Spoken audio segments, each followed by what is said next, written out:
start for we have shown to you soon, so you will, in just a second after we do a little meditation of silence.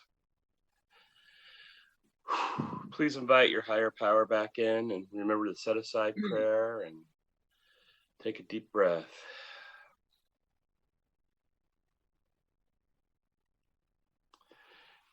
Debbie, will you please read the portion of the book from Alcoholics Anonymous, if I said that right? Yes. And our next speaker's name is Terry? Yes. Okay. I'm Debbie. I'm an alcoholic. My sobriety date is January 26th, and I live in Prosper, Texas. All right, page 152 out of the big book of Alcoholics Anonymous. We have shown how we got out from under. You say, yes, I'm willing, but am I to be consigned to a life where I shall be like some righteous people I see? I know I must get along without liquor, but how can I? Have you a sufficient substitute? Yes, there is a substitute, and it is vastly more than that. It is a fellowship in Alcoholics Anonymous. There you will find release from care, boredom, and worry. Your imagination will be fired. Life will mean something that lasts. The most satisfactory years of our existence lie ahead. Thus we find the fellowship, and so will you. How is this to come about? Where am I to find these people? Terry, please tell me. AA geek till the end. I love it. All right. And now, God, I've known Terry. It seems like we're both so young still. But 12 years or more now. And I met Terry through friends of friends. And he showed up at my parties. I showed up at some of his parties. And he was just part of the indie crew, to be honest. I remember just seeing him. I'm like, oh, you're from Kentucky? Whoa, dude. And then we would see each other through the years, and we've both adulted a little. I know Terry has a few kids, and I have a kid, and a relationship. And I remember when I was getting in the relationship, and I had dinner with Terry at Inky Paw. That was really in Kentucky. It was in Jeffersonville. Yeah. And just about, how our lives are changing. It's like, whoa, this young people, it's not as much as it used to be. And, there's sadness and joy with that whole thing. And I don't get to see my friends as much as I used to. And I know Terry spoke. I saw him at Icky Paw 3 years ago was the last time we saw each other. And he was on a panel then. It was a great talk. And it was, I think, 5 a.m. last week on a Tuesday, and Terry was up, and I'm like, hey, you want to speak, dude? And he said yes. And so he's a great guy. I have coffee. I wish I had a Monster today. I was going to try to grab a Monster, but I couldn't, just to, but we're going old school today. And but Terry, you're a great part of my life, and you're a great example of recovery. And with that, I give you Terry K. from Louisville, Kentucky. Thanks, Dale. Thanks. I really, really appreciate it. My name is Terry Kelly. I am an alcoholic. The thing about I want to add to the story with Dale was when we decided that we were going to kind of give up the young people, Alcoholics Anonymous, and start to grow up. I subsequently have been part of 3 more young people in Alcoholics Anonymous host committees since we had that conversation too. So,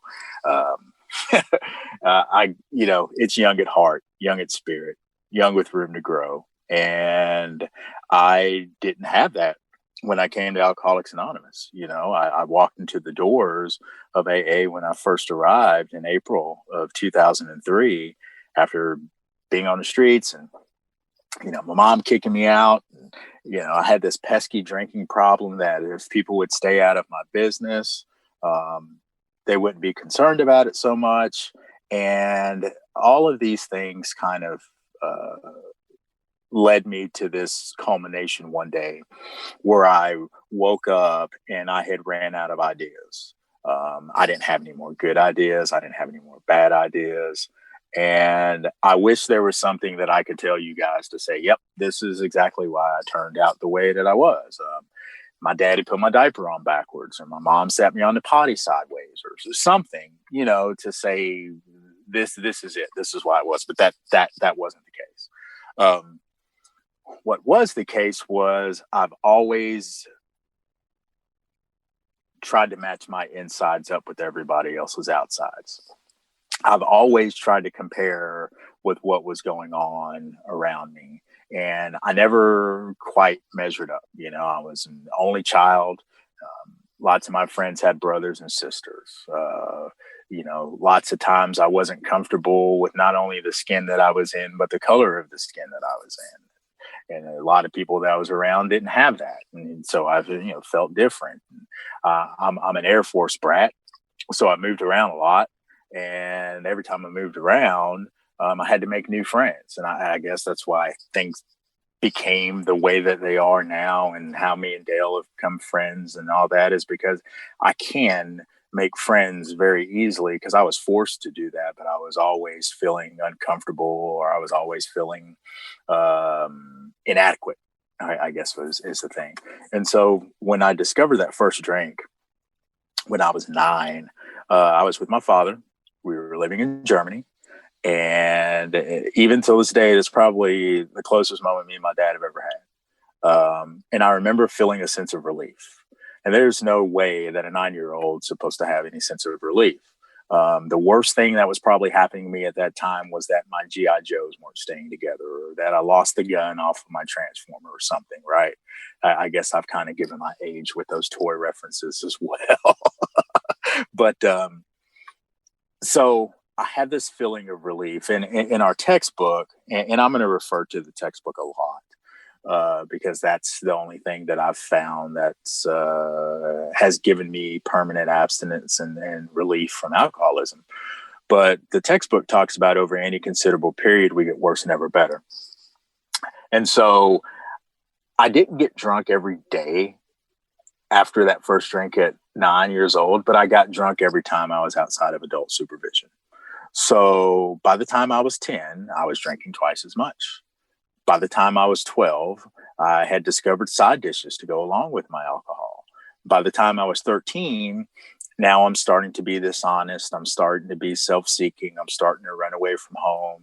It's starting to cause a little bit of trouble. By the time I was 16, now alcohol is starting to make decisions for me that I would never admit to anybody else. I told you guys I was an only child. My mom and my dad had divorced, and she remarried, and her and my stepdad got pregnant. I guess mom did more of the pregnancy part than my stepdad did, but mom got pregnant. And when my baby brother was born, I didn't even show up to the hospital because I decided that I needed to be at a party and I needed to drink. And that was more important than me being a big brother. And subsequently what happened was my baby brother died 2 hours after he was born. And so there's a lot of guilt, that comes with that. And so as I'm growing up and all these things are happening, seeing one of my friends shoot himself playing Russian roulette. I had a couple dust ups with the law that, put me in precarious positions to where I had to explain myself to a guy that wore a long black robe, obviously it didn't bring joy to the household with my parents, but what it did bring about to me was it brought a lot of anger. It brought a lot of resentment. It brought a lot of self-pity, and it brought a lot of these feelings on top of these other feelings that I had going on because I'm constantly trying to match my insides up with everybody else's outsides, constantly. But when I drank, all that went away. And so, a lot of people talk about they come into Alcoholics Anonymous with a drinking problem. Well, I didn't come in Alcoholics Anonymous with a drinking problem. I came in Alcoholics Anonymous with a drinking solution. You guys were the ones that told me that it was a problem because I never thought that it was a problem. It was always a solution for me. If I felt bad, I drank. If I felt happy, I drank. If I broke up with a girl, I drank. If I got in a new relationship, I drank. If the day ended in a Y, I drank, right? So that was always my solution. But it never worked. It stopped working. And if I have to admit it, it probably stopped working when I was 9 years old. I just didn't care to admit it because I wanted to figure out the combination of what I needed to do in order to try to recreate that feeling. And so what I did for the next 15 years was I tried to recreate that feeling by whatever combination that I could. I changed people, I changed environments, I, changed my brand of liquor or what I added as a side dish along to that liquor. And I never quite got that feeling, but I was determined that I was going to chase it. I was determined that I was going to fit that square peg in the round hole. And so after high school, because I always had this way out, I was always a good kid. I played 3 sports throughout school. So I had all the accolades that came along with that. My name in the paper, it was on the news a couple times, in the yearbook, and, all those things. And it still didn't quite fill that void. And I was a pretty good student in school as well. And that was always my cover, is that I'm not that bad of a kid because I'm still making honor roll. I'm not that bad of a kid because I scored 20 points last night. I'm not that bad of a kid because I went to church on Sunday. I'm not that bad of a kid because I'm part of my team or whatever, right? But after I graduated high school and I started to go to college, my alcoholism exposed itself. Because again, I like to make decisions based on alcohol. And I also like to make decisions based on a lie. I don't ever make decisions to drink based on the truth. I don't tell myself, tonight's a good night to go catch 4 felony cases. Or tonight's a good night that I think I'm going to go wrap this car around a tree. The crazy thing for me is that every time I drank, I didn't get in trouble. I didn't. I had some damn good times drinking, and I had some lifelong experiences while I was drinking. So I'm not going to say my entire drinking career was terrible and doom and gloom. I had some good times drinking, and I didn't get in trouble every time I drank. But every time I did get in trouble, I was drunk. Every single time I got in trouble, alcohol was a part of that. And so, alcohol robbed me of my college career. Some other kid probably had and there was a lot of expectations placed on me, whether it was fancied or real. There was a lot of expectations placed on me. I come from a family to where for the first 12 years of my life, I was a 5th generation grandchild. My great grandmother used to tell me about stories her parents told her because they were slaves, and so you just think about the gravity of that statement just alone. And I come from a place, I grew up in Southside Virginia, where everybody knew my family. They knew my dad, they knew my mom, they knew my family name. Everybody was in my business, and it was really, and it still is like that today, where it's a village. Everybody in the town had permission to whoop my ass. Everybody did. And until I got big enough to where I can start fighting back, obviously. So, I had this pressure, and I felt like I needed to deliver for my family. I needed to go and get an education and make something of myself. And a year and a half into it, I fizzled out and it didn't do it. It's like, okay, so what's my next move? Well, I'm going to join the military. So I joined the United States Navy, and I go into the Navy and I do what I need to do. And I go through boot camp. And the night that I graduated boot camp, I ended up in the Naval Hospital, intoxicated, blacked out, vomited, clothes all off of me. And, had a police report, comes an incident report and all that, because I had obsessed about drinking for so long. So that really, that should have been a wake-up call for me. It should have been a wake-up call for me, but it wasn't, because again, I was going to figure out a right way to do wrong. I'm going to figure this thing out. I'm going to figure out how I can continue to party and be responsible. And we all know that it's not possible, but damn it, I'm going to figure it out. Right. So, subsequently I get into some more incidents in the Navy. And again, all my time in the Navy wasn't spent drunk. I did some pretty cool things. I've been a part of some pretty cool things. I went to 13 different countries. I've sailed across the Atlantic Ocean twice. I've sailed across the Prime Meridian. I've sailed across the equator 4 times. Those are things that people can't say that they've done in their lifetime, and I have.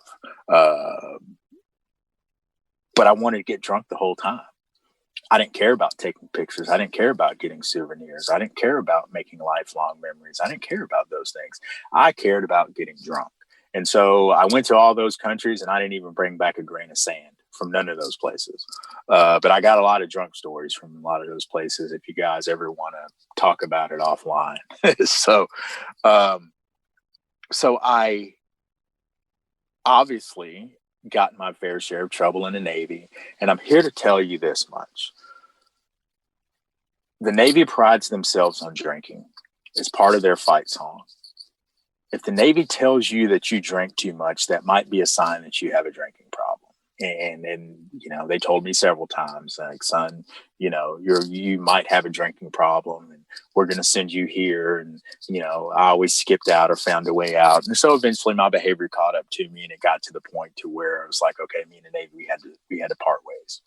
So I come back home very, you know, let down on myself again, and jump right back into this lifestyle of me. Self-will run riot, as the book likes to call it. I'm going to do what I want to do, when I want to do it, how I want to do it, regardless of the consequences and regardless of who it affects. And eventually that behavior over the course of, I got out of the Navy in 2000, February of 2003. So a 3-year span. It had gotten to the point that nobody wanted me in their house. Nobody wanted me around. Nobody wanted to associate with me or be associated with me in any shape, form, or fashion. My family would drop those subtle hints like, you know, so-and-so went to rehab and he got his life together. You know, we're proud of him, like those type of things, but never really came directly at it until finally it had gotten to the point, because I had slept on so many friends' couches and I had bounced around, and, you know, occasionally I would take a girl hostage and call her my girlfriend for a while, and then, you know, that wouldn't work. So it got to the point that by January of 2003, my mom made the decision that she had to put her only child out in January, you know, and I don't know what she had to wrestle in her brain to say, you know what, I think I'm going to put my only kid out in the middle of winter. But that's what my behavior led me to, right? So she made a deal with me. She said, I'll buy you a one-way bus ticket anywhere you want to go. So I told her I wanted to go to Florida because I had a cousin that lived there. So I remember pulling away from the bus station and looking, and my mom just breaking down in my stepdad's arms as I'm pulling away, you know, and probably what was going through her mind is that I'm sending my only child away to die. And we've never really talked about it since. I don't think it's necessary to bring up some of that stuff. My mom is, I'll just say that mom feels better about me now than she did in January 2003. We'll just keep it at that. And, so I go to Florida. That experiment didn't work. So me and my cousin got on a bus and we came to Louisville, Kentucky. And not only did we come to Louisville, but we probably ended up in the poorest, most crime-ridden part of Louisville. And next thing you know, I'm staying in a one-bedroom apartment with 5 people. Most people describe that place as a crack house. I describe it as a one-bedroom apartment, one-bedroom efficiency apartment. And so I would go to this job where they would pay you the same day that you would work. And I will never forget this part, and I hope I never do. I would get a check for $41.67. I would cash that check. The store would take the $1.67 and leave me with $40. I would buy a pack of cigarettes and I would buy a 40 ounce of King Cobra because I was really high class. So I was drinking malt liquor at that time. And so I would do that. I'd have about $35 in my pocket. I would walk to this bus stop and I would drink. And I hadn't eaten the night before. Maybe I changed my clothes. Maybe I didn't. Maybe I took a shower. Maybe I didn't. Maybe I brushed my teeth. Maybe I didn't. But I had $35 in my pocket and I was starving. And there was a Rally's across the street that had a sign that said Rally Burger, 99 cents. And for the absolute life of me, with all the strength that I can muster, I can never make it across the street to buy $1 hamburger with $35 in my pocket. because I had started drinking and the party was on and eating wasn't important. So I got kicked out of that efficiency apartment that some people call a crack house. And I don't know about you guys or anybody else on here, but I'm here to tell you that it takes a lot of talent to get kicked out of those efficiency apartments. And I was sleeping on the street. It was kind of just not being the way that I'm supposed to be. And it got to the point that at 26 years old, my life choice was this. Do I drink and sleep out on the street, or do I not drink and go check into the homeless shelter so I could have a bed to sleep in and at least eat dinner and breakfast? That's what my life came to. And if you'd asked me in fourth grade, hey, what are you going to be when you grow up? That wouldn't have been one of the multiple choices that I had. But that's exactly what happened. So debating on whether to jump into the Ohio River or not, I remember this guy told me in the homeless shelter that if you go to this place and tell them you have a drinking problem, that they'll give you a bed for 30 days. And so I hadn't tried that idea yet. Remember, I told you guys I came to Alcoholics Anonymous because I ran out of ideas. So I hadn't tried this idea yet. So I go to this place and they didn't let me in because the counselor wasn't there and I was going to have to wait till Thursday and all this stuff. And I'm like, lady, I'm not going to make it. So I'm standing outside this place and this girl comes up to me. I find out later she was an IOP. But this girl comes up to me and never seen her before, haven't seen her since. And she said, well, why don't you go to this AA meeting? And I'm like, I don't need to go to an AA meeting. Like that's for people with real problems. I just need some money and a place to stay. And she said, well, I know you're hungry and this meeting has juice and cookies. So if anything, you could go there for that. So I asked her again. I said, where'd you say that meeting was at? So some people get 12-step by their cousin or their mother or their brother or best friend or whatever. I got introduced to Alcoholics Anonymous simply because that home group had juice and cookies. And if that home group did not have juice and cookies, I would not have showed up. And prior to COVID, my home group, we used to have juice and cookies for that particular reason, because you never know that juice and cookies could be the reason why somebody ends up in the rooms. Because what I seen when I went in there was I seen a guy that had dreadlocks, that had gold teeth, that had about 18 gold chains, and he had about 8 gold rings, and he had Carl Kanai jeans that slightly sagged a little bit, and he had lug boots on. And this guy looked like the guys that I had just left, but he was picking up a chip and it said 15 years. And that was astonishing, that this guy that looked like me and looked like the people that I just left is picking up a chip for 15 years. Subsequently, he just picked up a 32-year chip earlier this year. And I was supposed to talk for him. That was, of course, right in the middle of COVID. So, he didn't celebrate, but he promises me I'm on for next year. So God willing, y'all pray for me. So, so God gives me a name and an address to this other homeless shelter that had a recovery program. So I go there. And I go and I check into that detox. And the next night, a guy stands up and he says his story. And I don't remember anything about his story other than his story sounded like my story. But I remember him saying this. I remember him saying, I was just like you guys. I worked the 12 steps and I'm not like you guys no more. And if you don't want to be like you, neither I could help. So if there's anybody here that's new, that's the same message that I give to you. I was like you guys. I worked the 12 steps of Alcoholics Anonymous and had a spiritual awakening as a result. And I'm not like you guys anymore. And if you don't want to be like you, neither I can help. Eventually, I found a guy that I felt was worthy enough to be my sponsor. I didn't tell him that, but I felt that he was worthy enough because he had all the things. They told me, if you want to find a sponsor, look for somebody that has what you want. So this guy had a car, a girlfriend, cigarettes, jewelry. He looked good. He was young. He had a job. He had all the things that I wanted. So I figured this guy's good enough to be my sponsor. That's not what they meant. But I do believe that God put one of his very best in my path, because that guy cracked the book open with me and we went through that book page by page, line by line, and we stopped at the question marks and we answered the questions. And we talked about the first step, and he made me diagnose myself in the doctor's opinion, which is why I labeled myself an alcoholic, because I diagnosed myself an alcoholic. We talked about how step one has to be a fact for me. Absolutely has to be a fact. Because if step one has to be a fact, then subsequently step two has to also be a fact. And he kept it simple for me because I was an angry brainiac, right?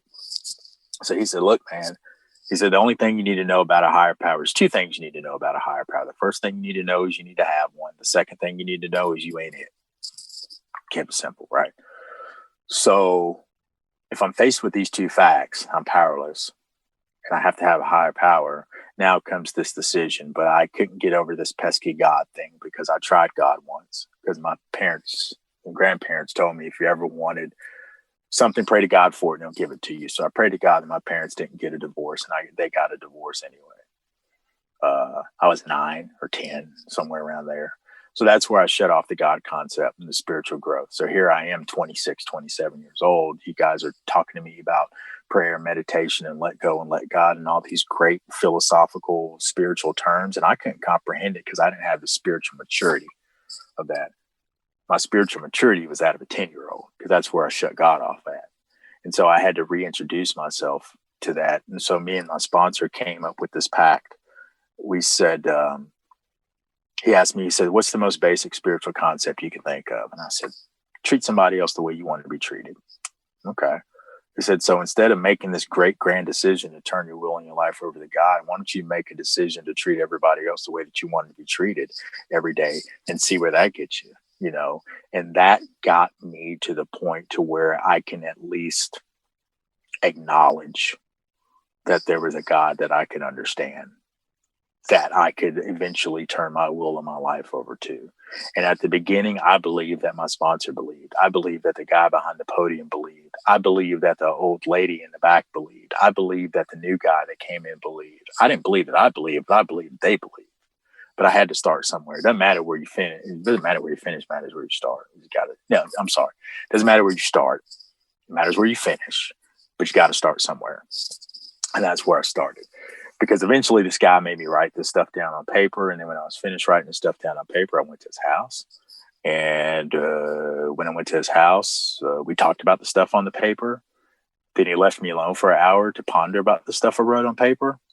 And then he came back and he says, do you want to be that guy on that paper? Do you want to be somebody different? I said, I want to be somebody different. He said, repeat after me. We repeated the 7-step prayer. We got up from that. He says, if you continue to be that guy on that paper, you need to continue to say that prayer. And I'm here to tell you guys today that some days today, I'm still that guy on that paper. Some days I'm still dishonest. You know, some days I have been unfaithful.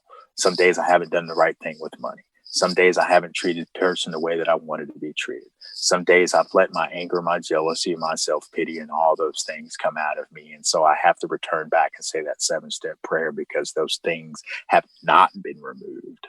And for whatever reason, God has not chosen to remove them yet. So I still continue to pray.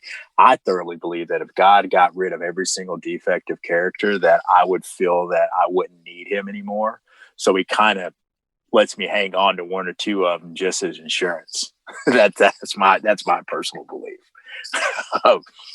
So after we got up off of our knees, we went back to that list that I came to his house with, and we chopped it up, and he wrote instructions on how I was to make amends. And I left out of there with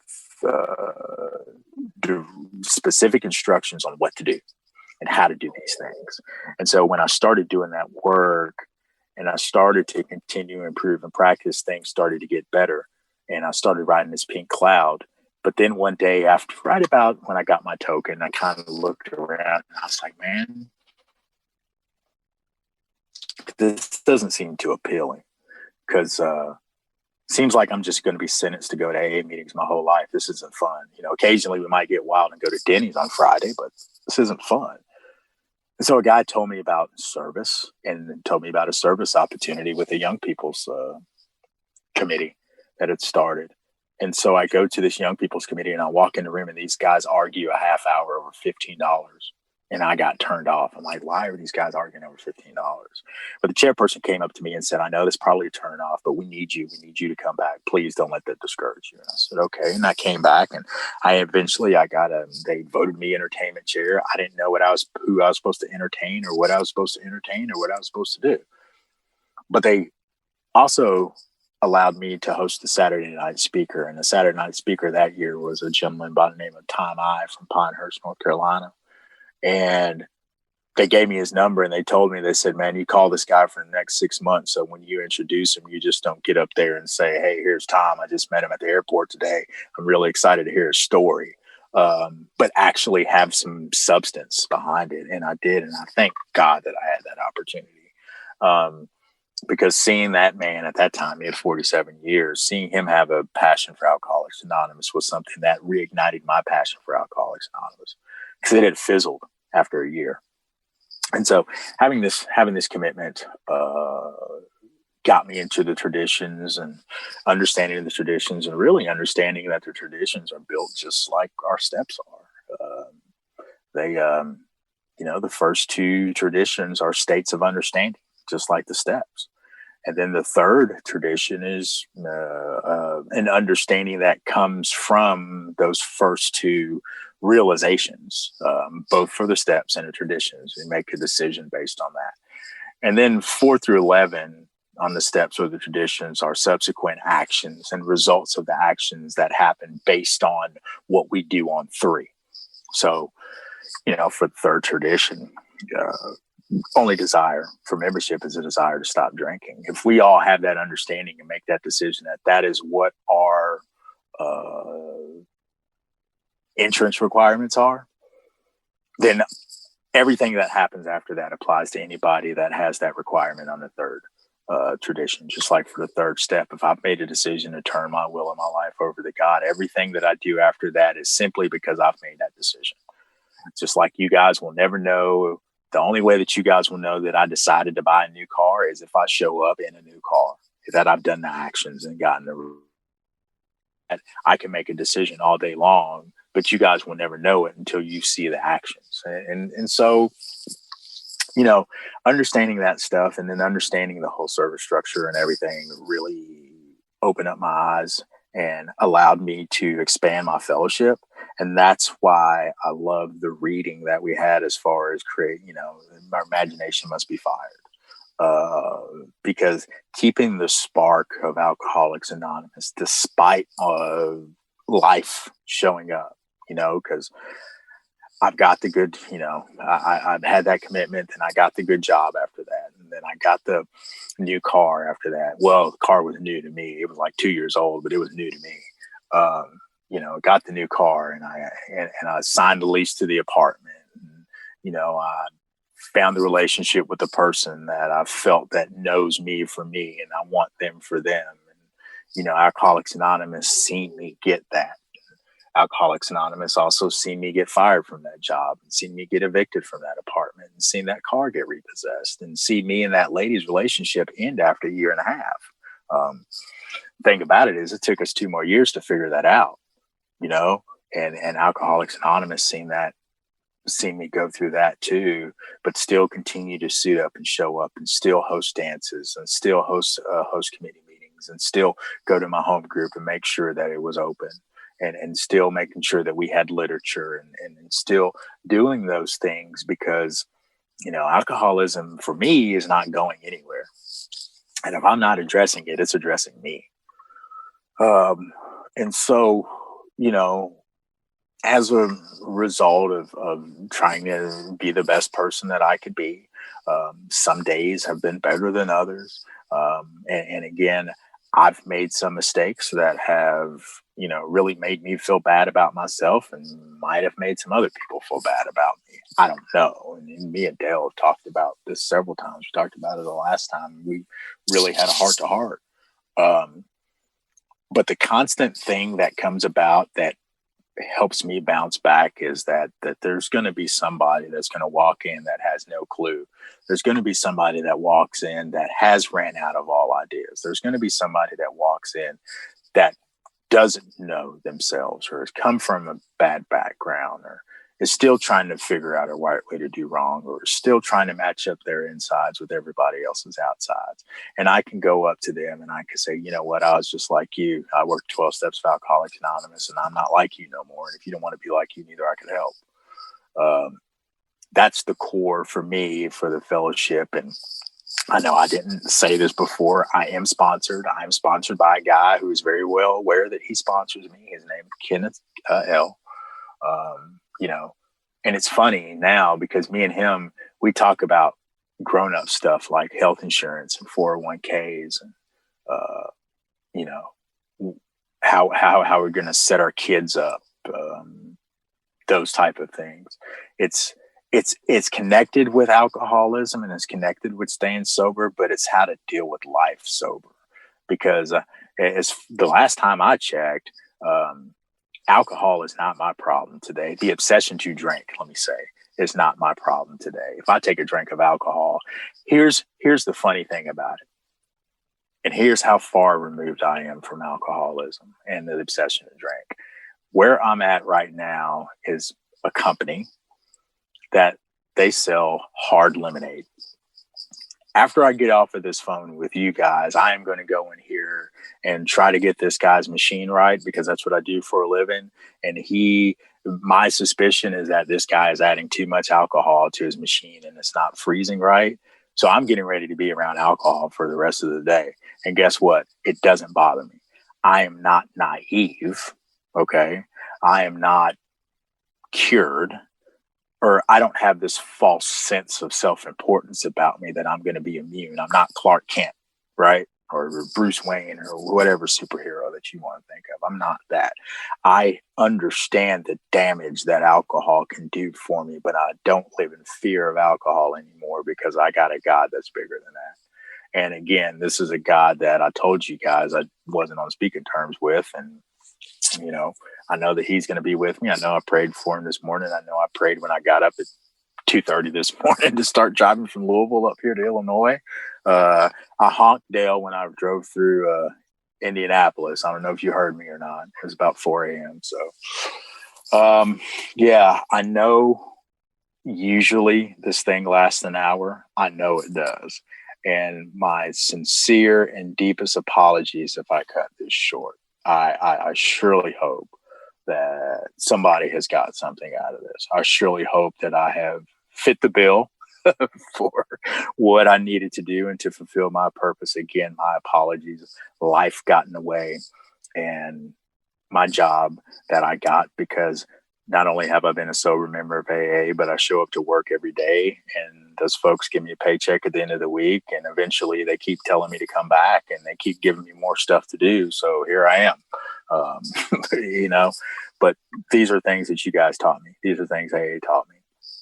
And again, I made a commitment to Dale that I was going to do it. And by golly, I was going to make it work however I could, whether I'm uncomfortable or in my work outfit or on my cell phone out in the parking lot with these guys looking at me crazy. Because I told, here's another thing. Here's another shocker. Here's a shocker if you guys don't realize. These folks in here don't even know that I'm a member of Alcoholics Anonymous. And God willing, I hope they don't. You know, not that I'm embarrassed, not that I want to keep it a secret, but it's because the spiritual foundation of all our traditions is anonymity. And there's no reason for me to break my anonymity right now, because it's not helping anybody but my own ego if I do it. If the time came, I would. But today's not the day. And these folks aren't the folks. So I just told them that I have a meeting that I have to present. So these guys think that I'm presenting at a meeting, which I am, I guess. They'll sign off on that for me if I need to. But yeah, I do really appreciate it. And if you guys ever find yourself in Louisville, Kentucky on a Monday night, you can come visit us at the Young, Done, and Full of Fun meeting of Alcoholics Anonymous. We meet every Monday night at 7:30. We have a rotating format, which consists of the three-way panel, the Ask It Basket panel, small group table meetings, the daily reflection, and the luck of the draw. And we end all of our prayers and all day, every day. So So I love you, Dale. I appreciate you. Thank you for asking me to come out again. And that is all I got.